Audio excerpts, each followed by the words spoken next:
বন্দে ফাল্গুন পূর্ণিমা ফাল্গুন পূর্ণিমা শ্রীকৃষ্ণ চৈতন্য তাং বন্দে কৃষ্ণ রাধে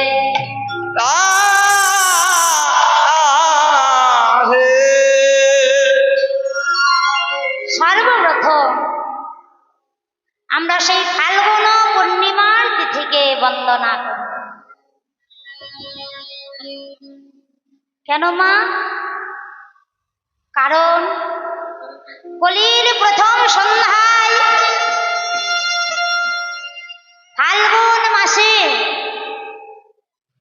সেই দোল পূর্ণিমার তিথিতে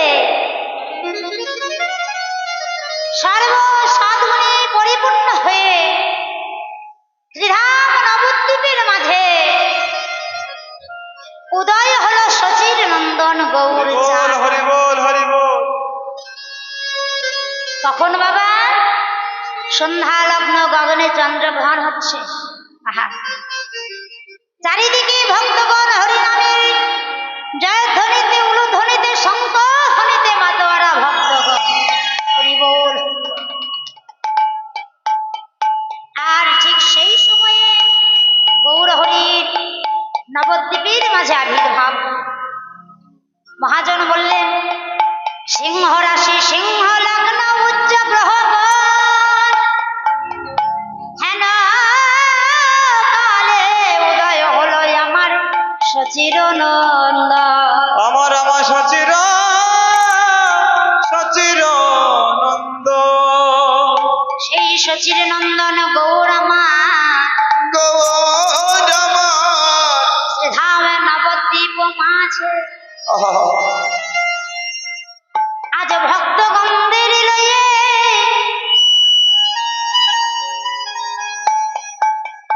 নব নব নব নব ভাবে উদয় হয়েছে।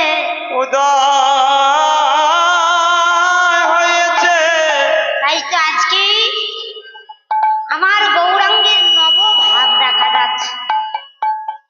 কোন ভাব গো? না রাখাল ভাব, রাখালিয়া বেশে আজকে আমার ভক্তগণকে সঙ্গে লয়ে গৌর হরি যাচ্ছে। কোথায় গো? নবদ্বীপের পথে। গৌর হরির এই ভাবকে দর্শন করে ভাবাবিষ্ট পদকবি আমার কলম ধরলেন। আহার সে ঢর ঢর গৌরাঙ্গ সুন্দর, হরে রসে ঢল ঢল গৌরাঙ্গ সুন্দর, আহার সে ঢর ঢর গৌরাঙ্গ সুন্দর, হরে রসে ঢল ঢল গৌরাঙ্গ সুন্দর, আহা বঙ্কিম নয়নে চাই রসে ঢর ঢল গৌরাঙ্গ সুন্দর, বঙ্কিম নয়নে আবার যিনি করিবার গমন মনে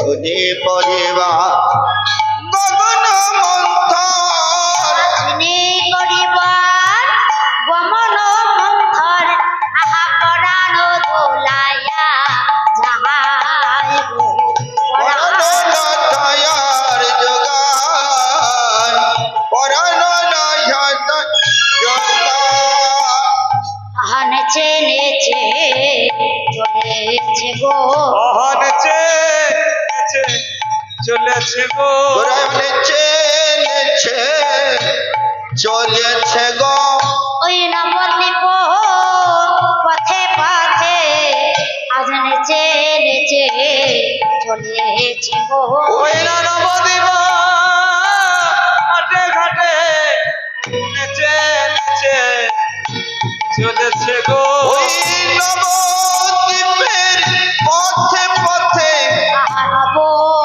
ভাবে ভর হয়ে, নবদ্বীপের পথে পথে নব ভাবে বিভর হয়ে, নব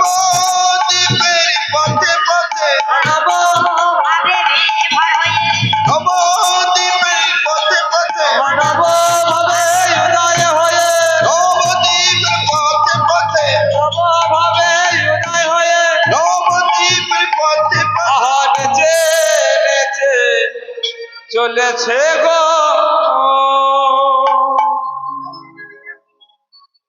জানি তাই বলেছে, আমিও যদি গৌর হরির সঙ্গে যেতে পারতাম তাহলে আমাদের এই জন্ম ধন্য হতো। কেমন ভাবে যাচ্ছে গো, দেখ দেখ না গরি, ও কি যায় গোরা, গোরা নাচিয়া নাচিয়া, গোরা কি যায় গোরা নাচিয়া নাচিয়া, গায় গোরা নাচিয়া নাচিয়া, ও কি যায় গোরা নাচিয়া নাচিয়া, ওকে গায় গোরা নাচিয়া নাচিয়া।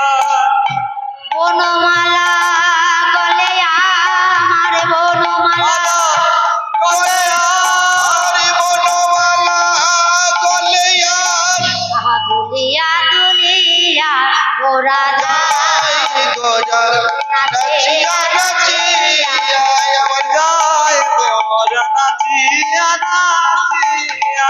আমার যাই গোরা নাচিয়া নাচিয়া। ও না করি, আমার গৌর হরিতে চলে যাচ্ছে। এখন কি মনে হচ্ছে জানিস, ওই গৌর যে নেচে নেচে যাচ্ছে, ওই রাঙা চরণের নপুর যদি আমি হতে পারতাম, কি করতাম জানিস? আমি যদি নপুর হতাম তবে রাঙা চরণে আশ্রয় পেতাম। আরে আমি যদি নপুর হতাম, রাঙা চরণে আশ্রয় পেতাম। ওরে আমি যদি নপুর হতাম, ওই চরণে আশ্রয় পেতাম, আমি চরণ সেবা করতাম প্রভু। ওর চরণ সেবা করতাম প্রভু।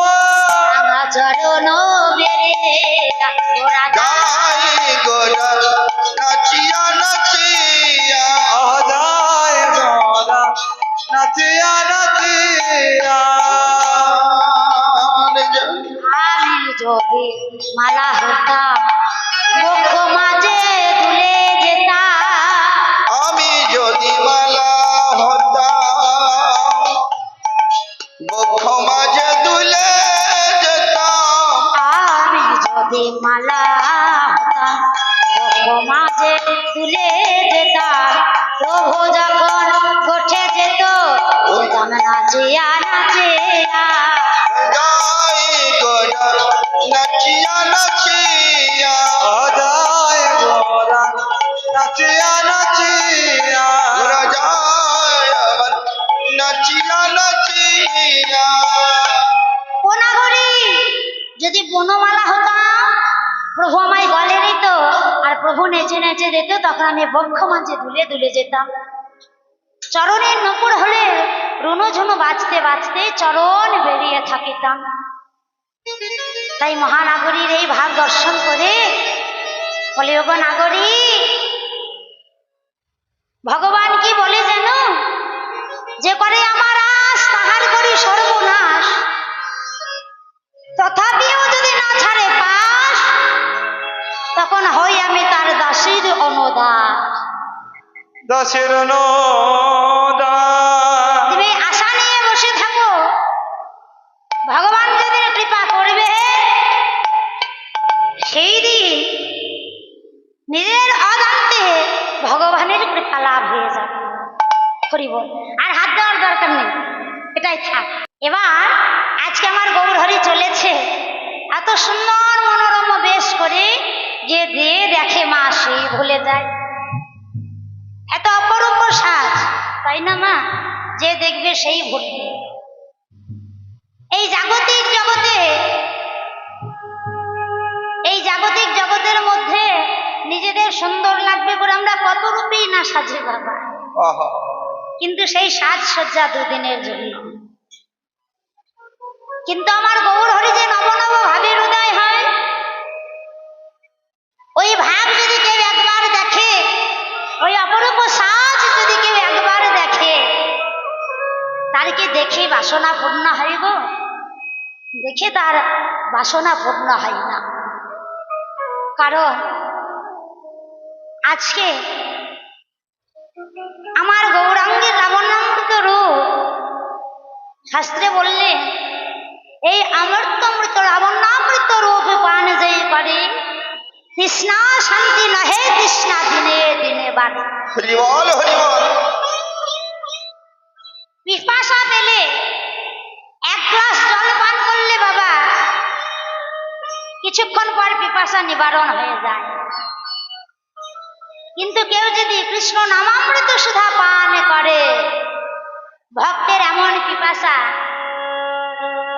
যে নামামৃত সুধা পান করলে সেই পিপাসা নিবারণ নয়, পিপাসা দিনের পর দিন বেড়েই চলে।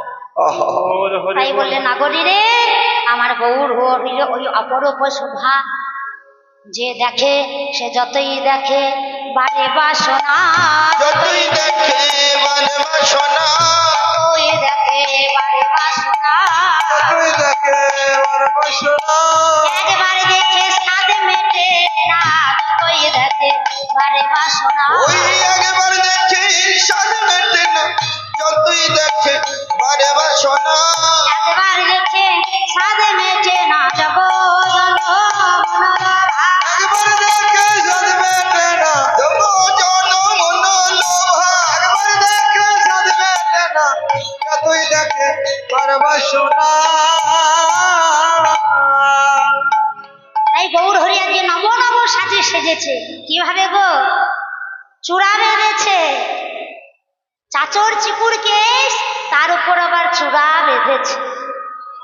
তাই দেখ দেখ নাগরী আমার গৌর হরি রে কি ভাব, আহা চাচর চিকুর চূড়ারো টালনে, চচর চিকুর চূড়ার পালনে, চাচর চিকুর চূড়ারো টাল, চাচর চূড়ার টালনে, তাহাকে চাপারো বলে, তাহাতে চাপারো কে, তাহাকে চাপারো বলি, আতে না পারো করে চূড়ার সৌরভে জগৎ মাতালো, জোর শোনবে জগৎ মাতালো, চূড়ার সৌরভে জগৎ মাতালো, চূড়ার সৌরভে জগৎ মাতালো, ঝাঁকে ঝাঁকে ওরে ও বলে, ঝাঁকে ঝাঁকে ওরে অলি, ঝাঁকে ঝাঁকে ওরে ওরে, ঝাঁকে ঝাঁকে উড়িছে গো, ঝাঁকে ঝাঁকে অলি উঠেছে, ঝাঁকে ঝাঁকে করিতেছে, ওই বদন কমলের মধু পান করব বলে ঝাঁকে ঝাঁকে উড়িছে, ওই বদন কমলের পান করিব বলে ঝাঁকে ঝাঁকে অলি ধেয়েছে,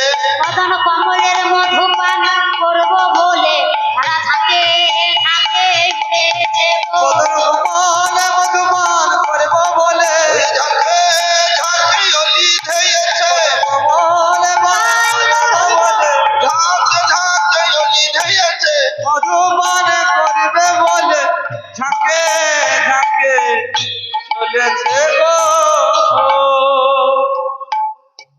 সুরারো টালনি চাচর চিকুর কেশ, কোকড়ানো কেশ, সেই কেশে আজ আমার গৌর হরি চূড়া বেঁধেছে।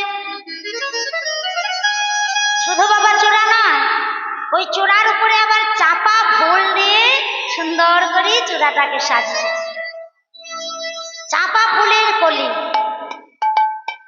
আর সেই ফুলের এত সৌরভ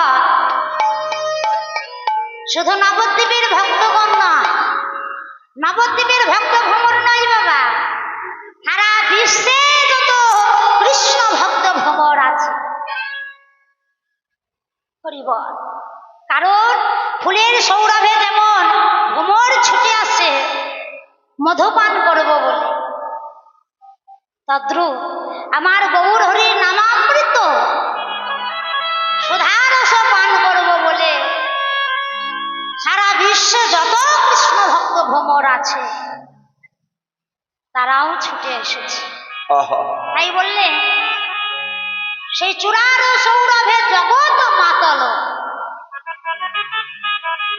শুধু নবদ্বীপ নয়, গৌরহরি নিজ মুখে বলেছেন, মা আমি নবদ্বীপে অবতীর্ণ হতে পারি, কিন্তু শুধু নবদ্বীপে বাসীর জন্য নয়, এই বিশ্বে পৃথিবীতে যত আছে নগরাদি গ্রাম সর্বত্র প্রচারিম আমার মধুর হরিনাম। আমার মধুর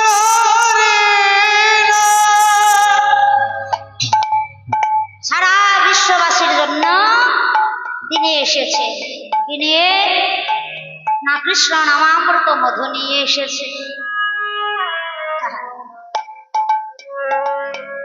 এ যেন ঠিক বাবা সুপক্ক রসে ভরা সেই সুস্বাদু অমীয় ফল, কেমন না ঠিক যেন ফাঁকা আম।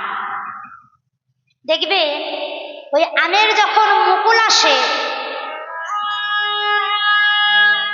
আমের মুকুল যখন ধরে তখন মুকুলের একটা সুগন্ধ ছড়িয়ে পড়ে বাতাসে, তাই না বাবা? হ্যাঁ, তার যে গন্ধ, সেই গন্ধটা কিন্তু আমরা সকলেই ঘ্রাণ পাই, সৌরভটা আমরা গ্রহণ করি। কিন্তু সেই মুকুল যখন ধীরে ধীরে বাবা গুটি বাঁধে, দু চারটে গুটি যখন মাটিতে ঝরে পড়ে, তখন ওই ছোট্ট ছোট্ট ছেলে মেয়েরা লক্ষ্য করে ফুটে দিয়ে একটু বদনে দেয়।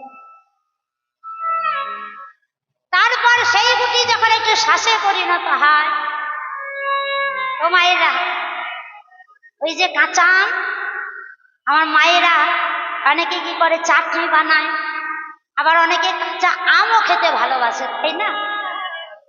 সকলে কিন্তু ভালোবাসে না বাবা, কিছু কিছু ভক্ত কাঁচা আম খেতে ভালোবাসে। হরি হরি বল। কিন্তু মা সেই কাঁচা আম বাবা যখন এই বৈশাখ জ্যৈষ্ঠ মাসে পাকতে শুরু করে, তা অমীয় ফল। হরি বল হরি বল। যে যেখানে আছে কলিকালের বলে হত জীব, যে যেখানে আছে বাবা কাউকে বাকি রাখবে না, সকলকে সেই রস পান করাবে। নিতাই গৌর হরি বল। হরি বল হরি বল। তাহলে কোন সুধারস? কৃষ্ণ নামামৃত সুধারস, কৃষ্ণ নামামৃত সুধারস। এই কৃষ্ণ নামেও সুধা আছে, কিন্তু মা বিশেষ করে জানি সুধা থাকে কোথায় গো? সুধা, সুধা তাক অমৃত, তাই না? তাহলে সেই সুধা থাকে বাবা চাঁদের কাছে, তাই চাঁদের আর একটা নাম হলো সুধাকর। বৈষ্ণবজন বললেন, পিয়ালে চাঁদেরও সুধা নাকি যায় ক্ষুধা, পিয়ালে চাঁদেরও সুধা। ও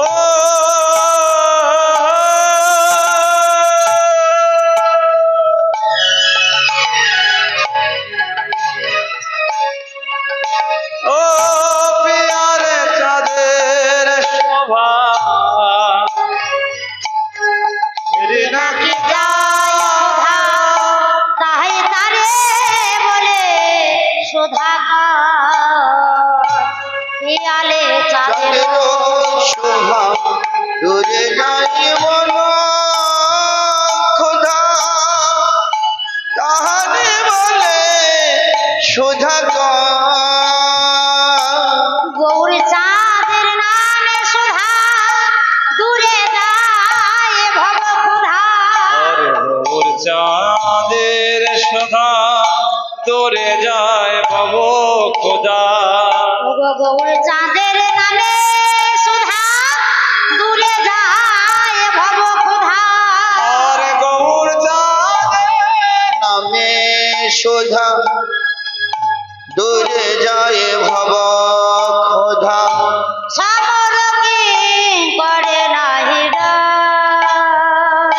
সমরকে করে না হে